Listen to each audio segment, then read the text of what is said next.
Hello, it's me, TFR Wilderness, and I'm bringing to you a KTRT review, the second for this month. And you saw my review on this guy I did the other day. First of my Robotic Stegosaurus I got this month, and I've got the next one to show you here. Now that last one came from a new toy line made by a different company I've not dealt before, and the design and build quality was a bit suspect on it, very, very shoddy, especially in the robot mode. The legs were just not very good. It was a decent figure overall, but it just wasn't as well made as anything from Sonocon or Young Toys. Now the figure I've got to you today is by Young Toys, and it's from a previous toy line called Geo Mecha Captain Dino. I already have a couple of figures from this line. I've got Raptor, who was in the original Geo Mecha Beast Guardian series, which was season 1, and then season 2 they called it Captain Dino, and Raptor was actually in both series because he's a dino. He's got a dinosaur mode, but in Captain Dino, the Geonauts, or whatever they're called, upgraded from beasts to dinos, and we've got this guy, and he's the blue mecha. And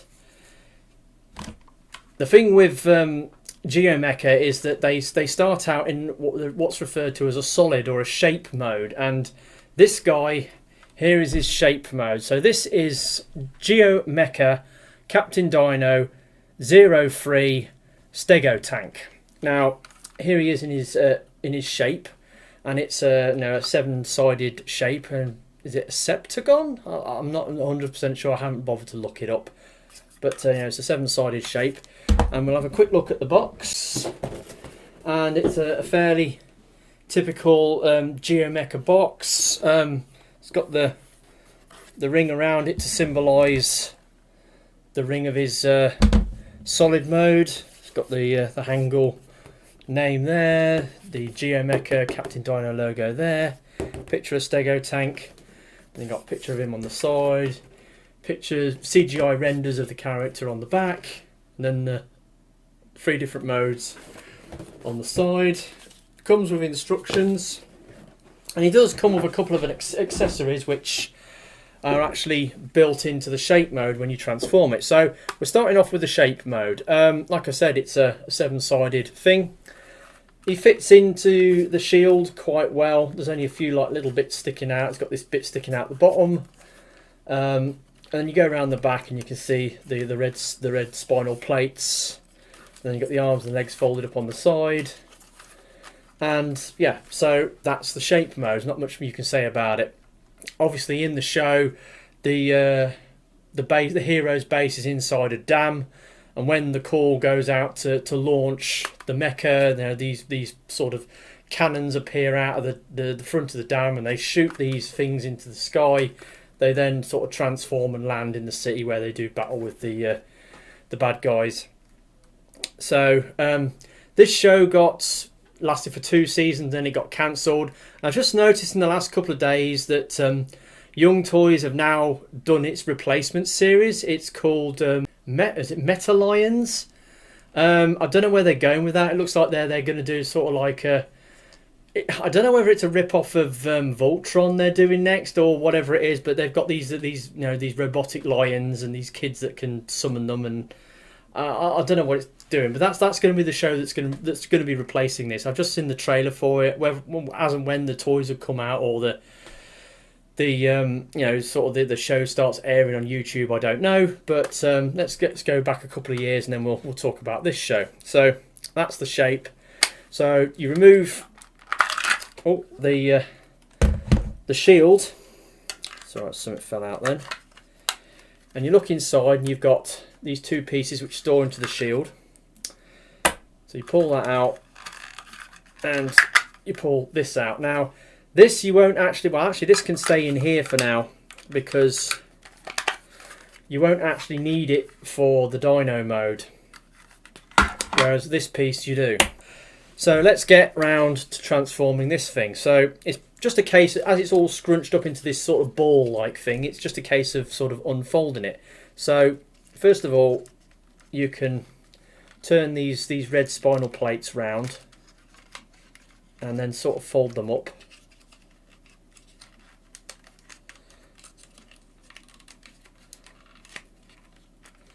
And you can see that's going to be the back of the stegosaur. Then you can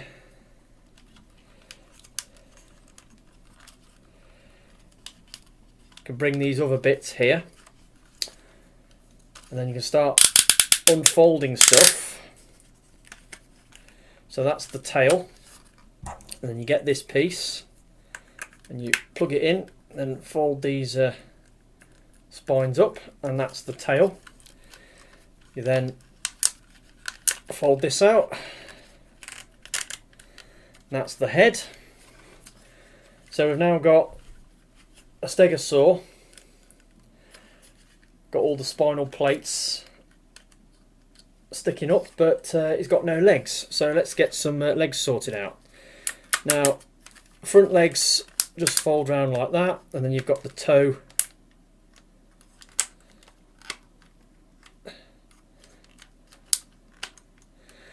then you've got the front legs, and then the back legs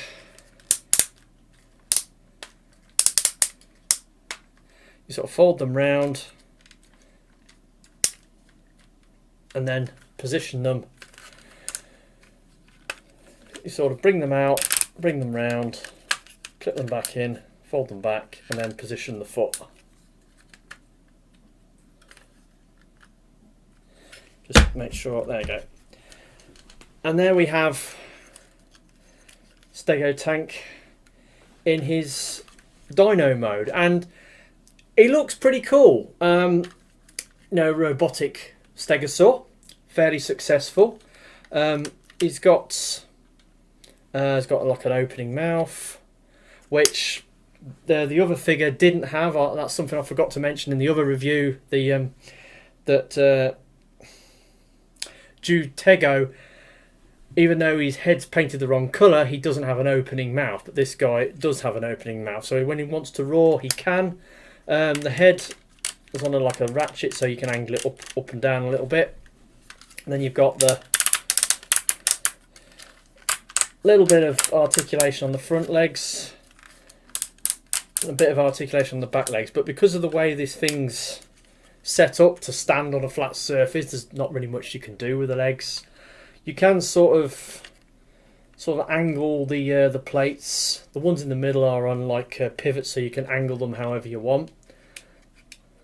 But for the most part, it's pretty much a brick. There's not a lot it can do. There's no rotation in the head. It's a fairly static beast. Now, when these guys first came out, I was kind of interested in getting them, but I didn't go for them, especially when I saw the Korean reviews, because these guys, these Geo Mecha figures, especially the first couple that they did, like Tyrannotooth and this guy, Stegotank, they appear to have like parts forming on them, and like Tyrannotooth is a horrendous parts former. To transform him, you basically have to pull him apart and reposition the limbs in different places in order to transform him into his from his beast mode, from his dino mode into his robot mode. And this guy also has parts forming, sadly, and I could have got this guy earlier, but I passed on him, and later on I decided, you know what, I'm going to go for it. And now that I've got this thing and I've had a play with it, I can see the reasons why I didn't go for it in the first place. And yeah, it is a disappointment because of, when you see the robot mode, you'll see what I mean. Now this thing has been engineered to fit into the shape, get the dinosaur mode and go into the robot mode. And because of that, certain aspects of it have been engineered in such a way as to make that happen. And when we get into the robot mode, you will see that the engineering on this thing has been at the cost of articulation in the robot mode. So let's get into transformation. So basically, to go into robot mode, you need to sort of fold the pull this off, and then you fold the tail and the head into the belly. You then bring the leg, you bring the leg out, spin it round, and then you plug it into there. So you bring the leg out, spin it round, and there's a joint in there, there's a peg on here, and you plug that into there. You then bring the legs round, get the kneecaps and fold them forwards, straighten the legs, and then you get the feet, bring the feet down, fold out the heel spurs.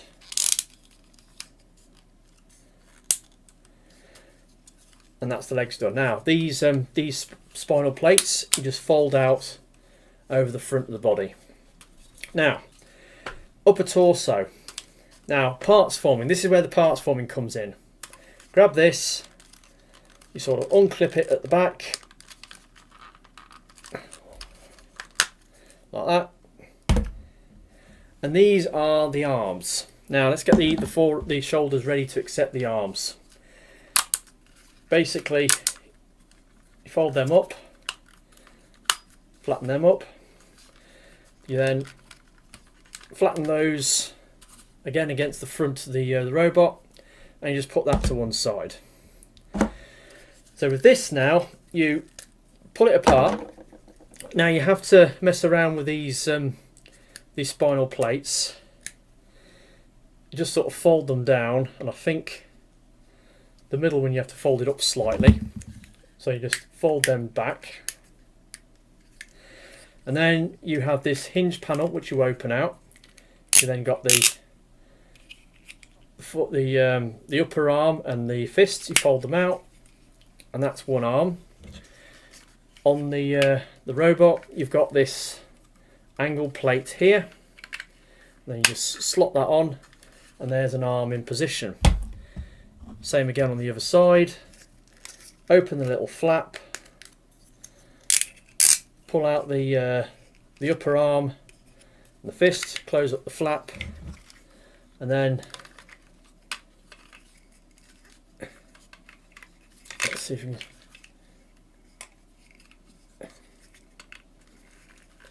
You slot it in to the shoulder, and we're nearly there.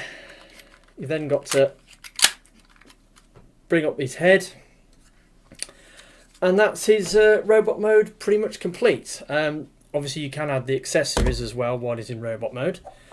So you get the shield, take this staff out, extend it, then get the tail piece, clip it onto the end, and there's his spiky club thing which he can hold in his hand.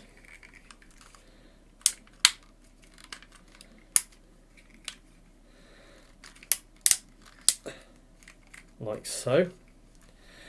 And then you've got the shield. Now it's got these ports on the back. Now there's a couple of pegs on the arm, and you position it over the pegs, and then you push it on, and there he is with his shield.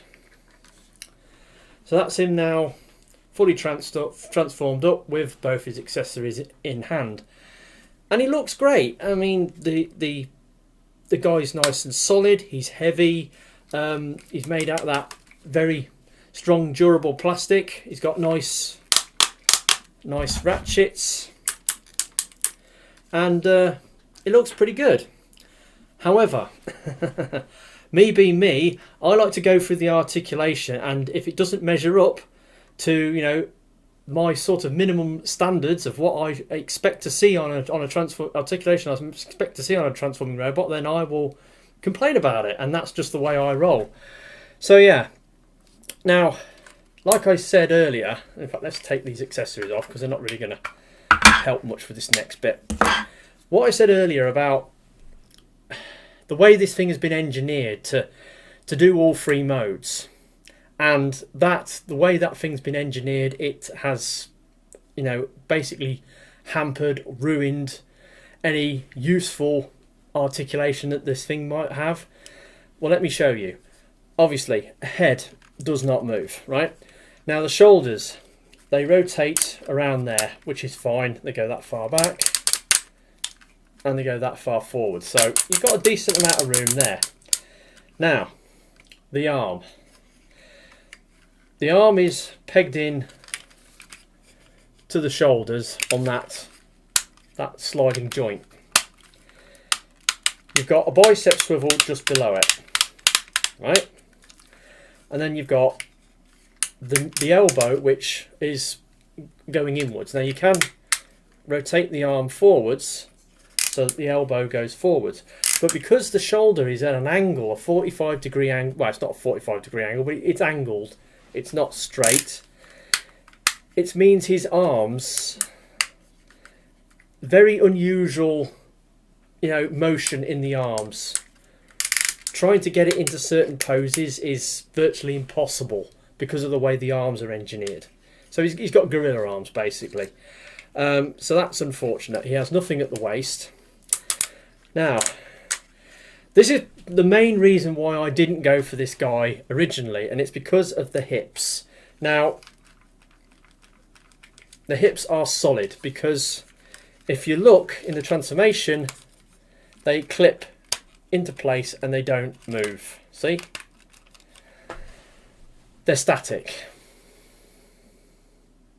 Well done, Young Toys. You've basically ruined this figure. That's all I will say.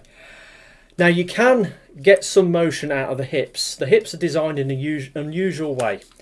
That is his hip.